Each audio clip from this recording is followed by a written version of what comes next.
Hello guys, तो आज हम लोग लेक्चर 15 में एंटर करने वाले हैं और आज का हम लोग का टॉपिक है वेक्टर अलजेब्रा में मल्टीप्लिकेशन सीखना। ठीक है, तो मल्टीप्लिकेशन में हम लोग दो चीज सीखेंगे, एक डॉट प्रोडक्ट और एक क्रॉस प्रोडक्ट। ठीक है, तो इसे भी हम लोग बहुत ही फील के साथ समझने वाले हैं कि एक्चुअली में ये है क्या। ठीक है, तो वेक्टर अलजेब्रा में हम लोग का टॉपिक है मल्टीप्लिकेशन। ठीक है, क्या सीखने वाले हैं? मल्टीप्लिकेशन। ठीक है, तो ये एक्चुअली में अगर हम लोग मल्टीप्लिकेशन के बारे में अगर बात करें कि दो वेक्टर का मल्टीप्लिकेशन कैसे होता है, तो इसको हम लोग दो तरह से पढ़ेंगे, है ना। पहला होता है हम लोग का स्केलर प्रोडक्ट, है ना।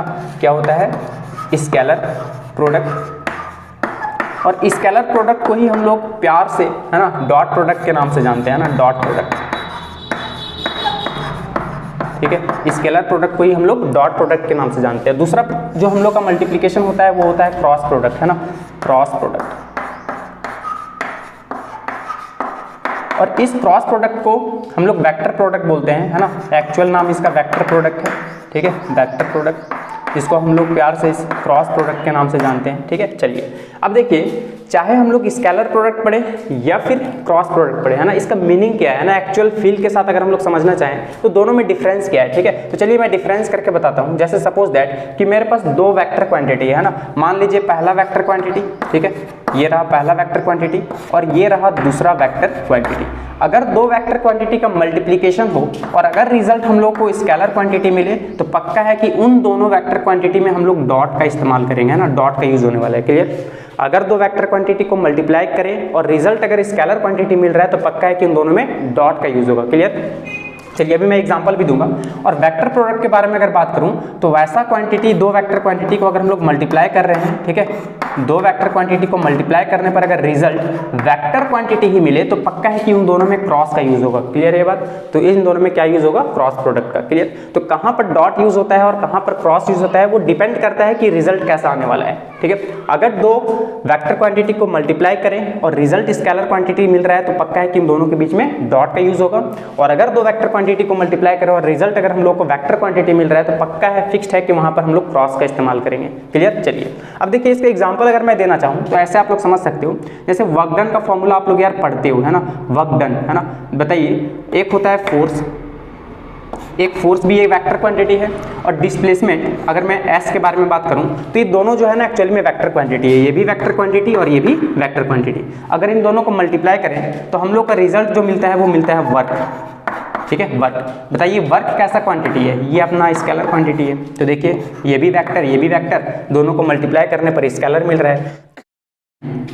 तो पक्का है कि इन दोनों में ना डॉट का यूज होगा, है ना, एफ डॉट एस। आप लोग पढ़े भी हो गए, है ना। वर्क डन का फॉर्मूला क्या होता है? एफ डॉट डी एस, है ना, छोटा सा वर्क डन हम लोग जो निकालते हैं, है ना, एफ डॉट एस। क्लियर? तो डॉट कहने का मतलब है कि पक्का है कि दो वेक्टर क्वांटिटी को हम लोग मल्टीप्लाई करें तो रिजल्ट जो वर्क मिल रहा है ना, वर्क एक्चुअली में स्केलर क्वांटिटी है ना, इसलिए इन दोनों के बीच में डॉट का इस्तेमाल किया गया है। ठीक है, ये बात आप लोग समझ सकते हो। और जब दो वेक्टर क्वांटिटी को अगर मल्टीप्लाई करें, रिजल्ट अगर मान लीजिए सपोज दैट वेक्टर क्वांटिटी मिल रहा है तो आप लोग समझ सकते हो कि उन दोनों में क्रॉस का यूज होगा। क्लियर? ये दोनों डिफरेंस आप लोग को पता होना चाहिए। अगर मैं फॉर्मूला के बारे में थोड़ा सा बात करूँ ना, अब जैसे मान लीजिए सपोज दैट कि मेरे पास दो वेक्टर क्वांटिटी है ना, चलिए मैं यहाँ पर लिखता हूँ। जैसे मान लीजिए एक वेक्टर ए है, ठीक है, ये वेक्टर ए और ये रहा वेक्टर बी।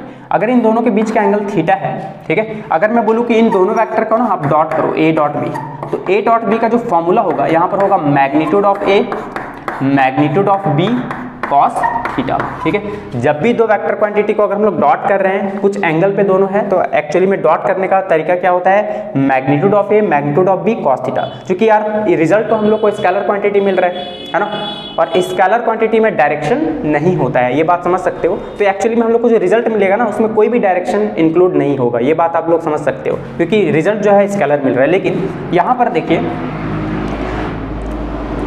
दो वेक्टर क्वांटिटी है और दोनों को मल्टीप्लाई करें तो रिजल्ट क्या मिल रहा है? Vector quantity. मतलब जो रिजल्ट मिल रहा है ना वेक्टर क्वांटिटी, और वेक्टर क्वांटिटी में मैग्नीट्यूड है और डायरेक्शन है, मतलब पक्का है कि रिजल्ट में हम लोग को डायरेक्शन भी दिखने वाला है। ठीक है, तो अगर हम लोग इन्हीं का क्रॉस करें ना, ए क्रॉस बी, दो वेक्टर को अगर हम लोग क्रॉस कर रहे हैं, ठीक है, क्रॉस, तो यहाँ पर रिजल्ट आएगा magnitude of A magnitude of B, और यहाँ पर आता है साइन थीटा, और साथ में एक एन कैप आएगा। ये एन कैप क्या होगा जरा बताओ? ये डायरेक्शन बताएगा, डायरेक्शन। अभी तो बताया कि वेक्टर क्वांटिटी में मैग्नीट्यूड और डायरेक्शन दोनों होता है, ये आप लोग को पता होना चाहिए। तो बताइए यहाँ पर डायरेक्शन भी आना चाहिए कि नहीं आना चाहिए? बिल्कुल आना चाहिए। और यहाँ पर तो रिजल्ट हम लोग को मिल रहा है स्केलर क्वांटिटी, इसमें डायरेक्शन का कोई जरूरत नहीं है। ठीक है, तो चलिए सबसे पहले आप लोग इसे नोट करें, फिर हम लोग अभी डॉट प्रोडक्ट को बहुत ही बेहतरीन वे से समझने वाले हैं।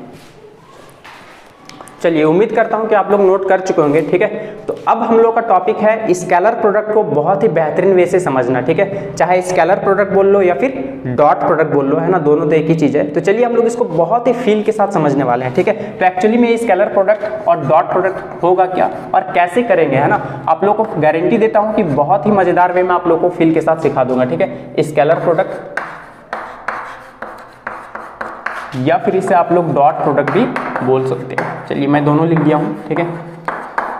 अभी मैं क्या बताया था कि अगर मेरे पास कोई दो वेक्टर है, ठीक है, ये रहा वेक्टर ए और ये रहा वेक्टर बी।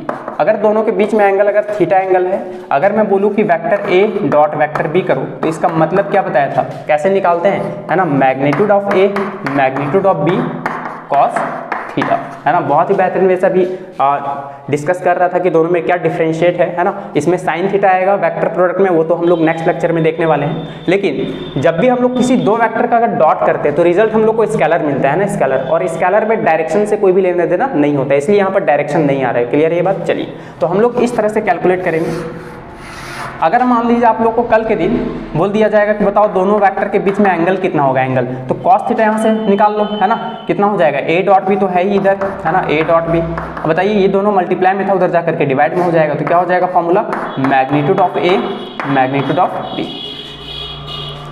ठीक है। तो ये फॉर्मूला हो जाएगा कॉस थीटा का एंगल निकालने के लिए, ठीक है। ये आप लोग समझ सकते हो। अब देखिए अगर इसको अगर आप लोग को डॉट कैसे करना है, ये अगर प्रॉब्लम आ रहा है ना, तो अब आज के बाद कभी भी नहीं आने वाला है। देखिए तो अगर मेरे पास सपोज दैट कि मेरे पास दो पोजीशन वेक्टर है, एक मान लीजिए वेक्टर ए है जो कि दिया हुआ है आपका x1 i cap plus y1 j cap, है ना, प्लस z1 k कैप, ठीक है। और दूसरा पोजीशन वेक्टर आपके पास दिया हुआ है वेक्टर b जो कि दिया हुआ है वेक्टर रिप्रेजेंटेशन में मान लीजिए x2 i cap plus y2 j cap plus z2 k cap, ठीक है।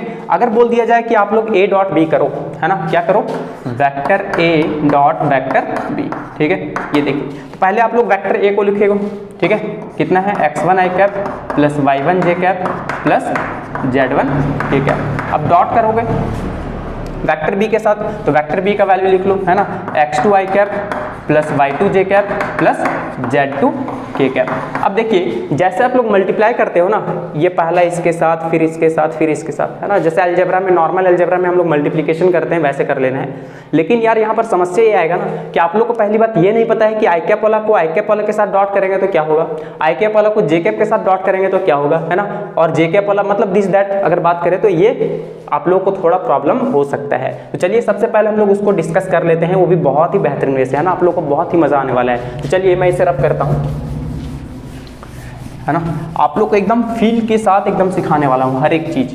अब उसके बाद डॉट तो करना आप लोगों के लिए समझ जाइए चुटकी बजाने जैसा भी आसान हो जाएगा, बल्कि मैं ये भी कहूँगा कि चुटकी बजाना मुश्किल है ना, जबकि डॉट प्रोडक्ट को सॉल्व करना आपके लिए बहुत ही ईजी हो जाएगा, ठीक है। तो चलिए देखते हैं, ठीक है। जैसे आप लोग तो यह तो जानते हो यार कि मेरे पास तीन एक्सिस होते हैं ना, एक एक्स एक्सिस, एक वाई एक्सिस और तीसरा जेड एक्सिस, है ना, एक्स एक्सिस, वाई एक्सिस और जेड एक्सिस। और तीनों एक्सिस एक दूसरे पे परपेंडिकुलर होता है, 90 डिग्री पे होता है, ठीक है। एक्स एक्सिस का रिप्रेजेंटेशन यूनिट वेक्टर में आई कैप से दिखाते हैं और वाई एक्सिस का यूनिट वेक्टर जे कैप और जेड एक्सिस का के कैप, ठीक है। ये आप लोग को बहुत ही फील के साथ आप लोग को समझाया था यूनिट वेक्टर में, है ना, और आप लोग समझ भी चुके होंगे, है ना। अगर पिछला लेक्चर देखे हो तो आप लोग को कोई भी डाउट नहीं आने वाला, क्लियर। चलिए अब देखिए हम लोग के पास ना कितना पॉसिबिलिटी है डॉट करना। देखिए एक तो आई कैप वाला को आई कैप वाले के साथ, एक बार जे कैप वाला को जे कैप वाला के साथ और एक बार के कैप वाला को के कैप के साथ, ठीक है। एक बार खुद के साथ डॉट करेंगे, एक बार दूसरे के साथ करेंगे, ठीक है। चलिए एक बार किसके साथ करेंगे, चलिए मैं लिख देता हूँ, आप लोग समझ सकते हो, थोड़ा अच्छा में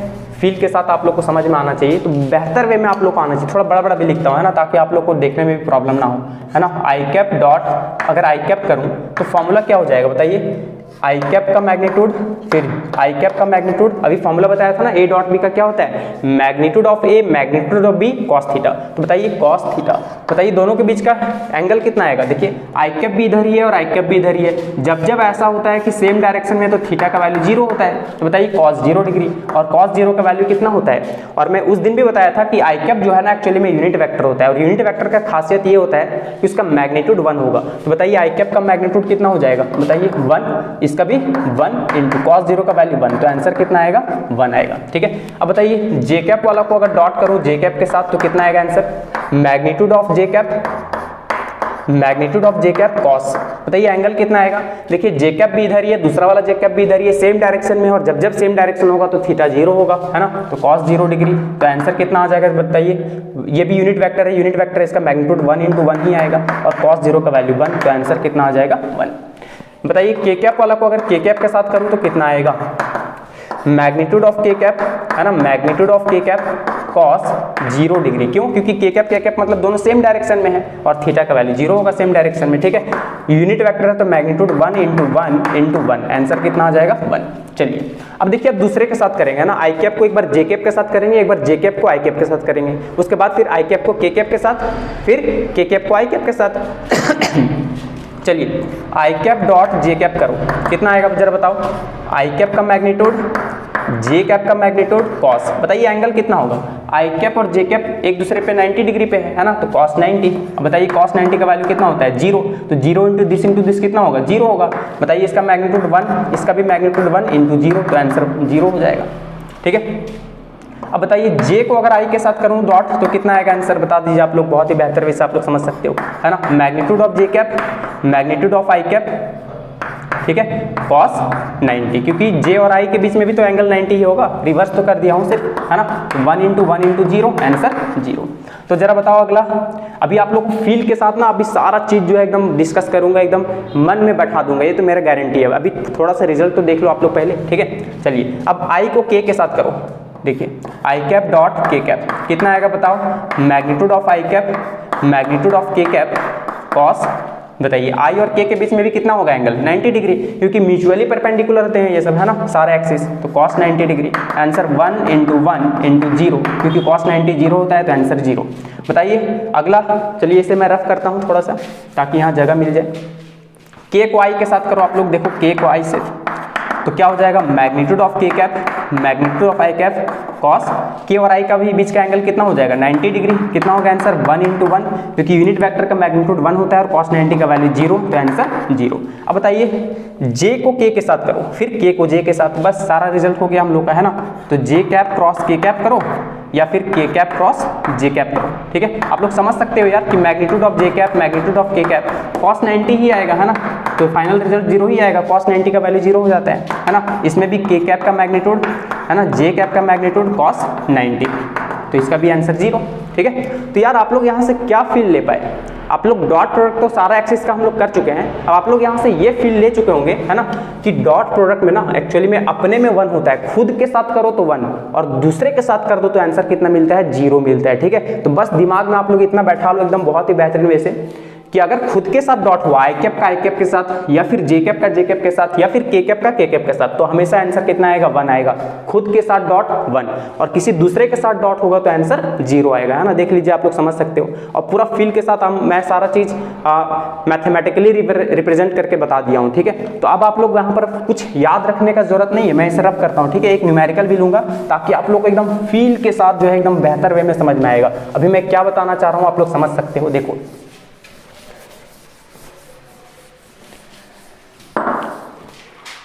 देखो अभी क्या बताया कि अगर हम लोग आई कैप का डॉट आई कैप के साथ करो, या जे कैप का डॉट जे कैप के साथ करो, या फिर के कैप का डॉट के कैप के साथ करो, खुद के साथ करो तो आंसर 1 आता है। बाकी अगर किसी दूसरे के साथ कर दो, देखो है ना, पहला रिजल्ट आप लोग ये याद रखोगे, दूसरा रिजल्ट ये याद रखोगे कि आई का जे के साथ करो, या फिर जे का डॉट करो आई के साथ, या फिर जे का डॉट करो के के साथ, या फिर के का डॉट करो जे के साथ, या फिर आई का डॉट करो के के साथ, या फिर के का डॉट करो आई के साथ। देखिए दूसरा है, दोनों अलग अलग है ना। तो जब भी दो का डॉट हो और दोनों अलग अलग वेक्टर है ना, तो समझ जाइए कि आंसर 0 आएगा। तो खुद के साथ डॉट 1 और किसी दूसरे के साथ 0। अब देखिए मैं एक न्यूमेरिकल दिया था अभी कि मेरे पास मान लीजिए कोई एक वेक्टर ए है ना, मान लीजिए suppose that 2i cap plus 3j cap plus 4k cap, ठीक है। अभी मैं बहुत ही बेहतरीन वैसे समझाने वाला हूँ न्यूमेरिकल के साथ, ठीक है। अगला बताइए, मान लीजिए 1i कैप है ना, 1i cap plus 2j cap plus 3k cap, ऐसा कुछ। अब मैं अगर आप लोग को बोल दूं कि अब ना यार आप लोग a डॉट b निकाल करके बताओ, तो वेक्टर a का पहले वैल्यू लिख लो आप लोग, कितना हो जाएगा 2i cap plus 3j cap plus 4k cap. बताइए डॉट करना है b वाले वेक्टर के साथ, कितना है बताइए b वेक्टर, तो ये है आपका 1i cap plus 2j cap plus 3 k cap. आप लोग मल्टीप्लाई तो कर सकते हो ना, ये वाला पहला वाला टर्म पहले इसके साथ, फिर इसके साथ, फिर इसके साथ। अभी मैं फिर आप लोग को एक बहुत ही फील के साथ एक इससे भी शॉर्ट ट्रिक बताऊंगा, है ना, आप लोग खुद समझ जाओगे, है ना। चलो करके तो देखो, पहले नॉर्मल जैसे अलजेब्रा में हम लोग मल्टीप्लिकेशन करते हैं ना, वैसे करना है, ठीक है। बताइए इसको इसके साथ करो, कितना आ जाएगा, 2 1 जा 2 इंटू यहाँ पर आ जाएगा आई कैप डॉट आई कैप, समझ सकते हो। फिर इसको इसके साथ करो, कितना हो जाएगा, 2 2 जा 4 और आई का डॉट किसके साथ हो जाएगा, जे के साथ, प्लस अब बताइए 3 2 जा 6, देखिए इसको इसके साथ करना है तो 2 3 जा 6, आई कैप का डॉट किसके साथ हो जाएगा, के साथ, ठीक है। अब बताइए दूसरा वाला टर्म, फिर इसके साथ, फिर इसके साथ, फिर इसके साथ। नॉर्मल अलजेब्रा में तो हम लोग ऐसे ही करते हैं, सेम टू सेम वैसे ही करना है, ठीक है। बताइए कितना हो जाएगा, 3 1 जा 3, जे का डॉट हो जाएगा आई के साथ, प्लस 3 2 जा 6, है ना, जे का डॉट हो जाएगा जे के साथ, है ना, जे डॉट जे, है ना, जे कैप डॉट जे कैप। फिर बताइए 3 का इसके साथ हो जाएगा के कैप के साथ, 3 3 जा 9, है ना, कितना हो जाएगा, जे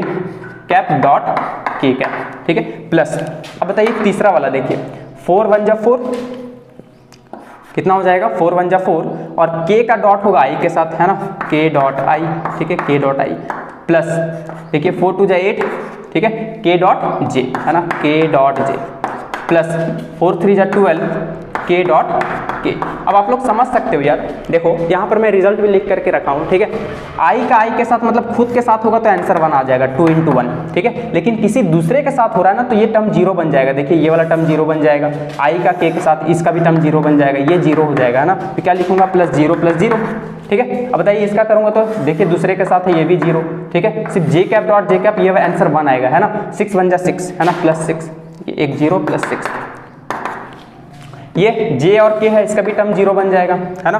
देखिए के का आई के साथ इसका भी 0 हो जाएगा, के का जे के साथ इसका भी 0 हो जाएगा, सिर्फ खुद के साथ 1 होता है तो 12 1 जा 12, ये 12 आ जाएगा, देखिए, है ना, कितना आ जाएगा आंसर, है ना, 2 + 6 + 12, है ना, 2 + 6 + 12, 12 + 6 कितना हो जाएगा, 18 और 2 20, देखिए आंसर आ गया 20। और जो रिजल्ट आ रहा है वो हम लोग का क्या आ रहा है, स्केलर आ रहा है, देखिए कितना बेहतरीन, वैसा आप लोग फील से समझ सकते हो, है ना, एकदम फील के साथ। अब देखिए आप लोग को यहाँ पर एक चीज तो समझ में आया होगा कि यार बाकी सबके साथ कर रहे हैं तो आंसर 0 आ जा रहा है, उससे कोई फर्क नहीं पड़ेगा। तो आज के बाद ना हम लोग बस इतना ही करेंगे, खुद वाले के साथ करेंगे और बाकी वाला के साथ इग्नोर कर देंगे, ठीक है, क्योंकि वहाँ हम लोग को पता है यार 0 आ जाने वाला है, ठीक है। तो फालतू में मेहनत क्यों करें, इतना पेन का रिफिल खर्च करना, ठीक है, वो भी तो बचाना है, बाबूजी का पैसा बचाना है ना, तो इतना रिफिल वगैरह खर्च करने का जरूरत नहीं है। देखिए आई कैप वाला को आई कैप वाला के साथ करो, जे कैप वाला को जे कैप के साथ करो और के कैप वाला को के कैप के साथ करो, है ना, बाकी सबके साथ करने का जरूरत नहीं है, डॉट में, ठीक है, डॉट में। तो देखिए करिए, बताइए 2 1 जा 2 प्लस जे कैप वाला को जे कैप के साथ, देखिए 3 2 जा 6 और जे कैप 1 हो जाएगा, है ना, 6 1 जा 6 हो जाएगा, प्लस के कैप वाला के कैप के साथ 4 3 जा 12, है ना, और 1, देखिए 12 और 6 18 और 2 20, देखिए 20 आ रहा है। और आप लोग रिजल्ट देख सकते हो कि एक्चुअली में जो रिजल्ट आ रहा है उसमें कोई डायरेक्शन अटैच नहीं है। यही तो बता रहा था कि जब भी दो वेक्टर का डॉट करते हैं तभी जब दो वेक्टर क्वांटिटी को मल्टीप्लाई करें और रिजल्ट हम लोगों को कैसा मिले, स्केलर मिले, उसमें कोई भी डायरेक्शन वगैरह नहीं आएगा, ठीक है। चलिए अब मैं आप लोगों को एक न्यूमेरिकल देता हूँ लास्ट, और जो मैं खुद करके बताऊंगा। अब आप लोग देखिए, इतना कंफ्यूज होने की जरूरत नहीं है, बहुत ही मजेदार वे में आप लोग सीख चुके होंगे। बाकी एक लेक्चर लूंगा जिसमें पूरा मिक्स न्यूमेरिकल करने वाले हैं हम लोग, ठीक है, तब बहुत ही ज़्यादा मजा आएगा, क्लियर। चलिए मान लीजिए सपोज दैट कि मेरे पास कोई एक वेक्टर ए है, चलिए 3i cap minus 2j cap plus 5k cap, ठीक है। मान लीजिए वेक्टर बी है आपके पास 2i cap minus 3j cap plus 2k cap, ऐसा कुछ, ठीक है। अब मैं बोल दिया हूँ कि बताओ यार vector A dot vector B कितना होगा। तो पहले आप लोग वेक्टर ए का वैल्यू लिखो, 3i cap minus 2j cap plus 5k cap dot vector B का वैल्यू कितना हो जाएगा, 2i cap minus 3j cap plus 2k cap, ठीक है। अब देखिए मल्टीप्लाई कर दीजिए आई कैप वाला को आई कैप के साथ, 3 2 जा 6 और आई कैप इंटू आई कैप कितना हो जाएगा, 1 हो जाता है खुद के साथ, है ना। तो 6 1 जा 6 माइनस 2 इंटू माइनस 3, है ना, देखिए 2 3 जा 6, है ना, माइनस माइनस कितना हो जाएगा, देखिए माइनस 2 इंटू माइनस 3 और जे कैप कितना हो जाएगा, 1 हो जाएगा, प्लस के कैप वालों को के कैप के साथ करो, है ना, 5 2 जा 10, देखिए 5 इंटू 2 और के कैप कितना होगा, खुद के साथ 1 होगा। बाकी सबके साथ क्यों नहीं किए, क्योंकि 0 हो जाएगा, उससे हम लोग को लिखने का जरूरत नहीं है। तो डॉट में देखिए कितना आसान है, 6 1 जा 6 माइनस माइनस प्लस 3 2 जा 6 प्लस 5 2 जा 10, है ना, 10 और 6 16 और 6 22, ठीक है, देखिए आंसर आ गया। और आप लोग का जो रिजल्ट है उसमें कोई भी डायरेक्शन अटैच नहीं है, ना ही आई कैप आया है, ना ही जे कैप आया है और ना ही के कैप आया है। मतलब फिक्स्ड है कि जब भी दो वेक्टर क्वांटिटी को हम लोग मल्टीप्लाई कर रहे हैं और रिजल्ट अगर हम लोग को स्केलर मिल रहा है तभी हम लोग यहाँ पर डॉट का यूज कर रहे हैं। क्लियर ये बात? अब देखिए जब भी डॉट का यूज करें ना, हालांकि मैं एक न्यूमेरिकल लूंगा जिसमें आप लोग को बहुत ही बेहतर वे से समझा दूंगा, लेकिन अभी आप इतना समझ सकते हो कि एक्चुअली में एक कॉम्यूटेटिव लॉ को भी फॉलो करता है ना। कॉम्यूटेटिव लॉ बोले तो आप लोग को पता होना चाहिए कि या तो आप लोग वेक्टर ए डॉट बी करो या फिर बी डॉट ए करो, कोई फर्क नहीं पड़ने वाला। क्यों नहीं फर्क पड़ता है? क्योंकि यार ये स्केलर है, चाहे आप लोग बदल दो है ना, डायरेक्शन भी बदल देने से कोई फर्क नहीं पड़ेगा, मैग्नीट्यूड पर कोई भी इफेक्ट नहीं पड़ेगा। आप लोग इसी न्यूमेरिकल को कर लो ना, अभी ए डॉट बी निकाले थे, आंसर आया था कितना? 22। ठीक है, ए डॉट बी करने पर आंसर कितना आया था? 22। आप लोग बी डॉट ए भी करोगे ना तो भी आंसर 22 ही आएगा, उसका मैग्नीट्यूड पर कोई भी इफेक्ट नहीं पड़ेगा। ठीक है, और साथ ही साथ ये डिस्ट्रीब्यूटिव लॉ भी फॉलो करता है। अगर मैं बोल दिया हूँ ए डॉट बी प्लस सी, तो आप लोग इसको ऐसे भी सॉल्व कर सकते हो, या तो पहले दोनों को ऐड कर लो फिर ए के साथ डॉट करो, या फिर ए डॉट बी कर लो पहले, देखो a dot b plus a dot c, इन दोनों का रिजल्ट क्या आएगा? सेम आएगा। ठीक है, आप लोग इसको प्रैक्टिस करोगे, नहीं तो मैं फिर नेक्स्ट लेक्चर में आप लोग को इसको बहुत ही फील के साथ एक न्यूमेरिकल के साथ समझा दूंगा। यार एक न्यूमेरिकल ही ले लो ना, और यहाँ पर देखो ए डॉट बी करने से और बी डॉट ए करने से एक बार कन्वर्ट कर लो, देखो आंसर सेम ही आने वाला है। ठीक है, और साथ ही साथ एक बार ए डॉट, एक बार आप लोग ब्रैकेट वाला पहले बी, 3 वेक्टर ले लेना ना, एक ए बी और सी, पहले दोनों को ऐड कर देना, फिर उसके साथ जो रिजल्ट आएगा डॉट कर लेना ए के साथ, या फिर पहले ए डॉट बी कर लो फिर ए डॉट सी कर लो और फिर बाद में दोनों को ऐड करो, दोनों का रिजल्ट क्या आएगा? सेम ही आएगा। मतलब साफ साफ यहाँ अगर एक वर्ड में बोलना चाहूँ कि ये एक्चुअली में कॉम्यूटेटिव लॉ भी फॉलो करता है और डिस्ट्रीब्यूटिव लॉ भी फॉलो करता है। क्लियर है? चलिए, तो गाइस उम्मीद करता हूँ कि आप लोग को ये लेक्चर बहुत ही बेहतरीन वे से समझ में आ चुका होगा। तो आज के लिए इतना ही, थैंक यू।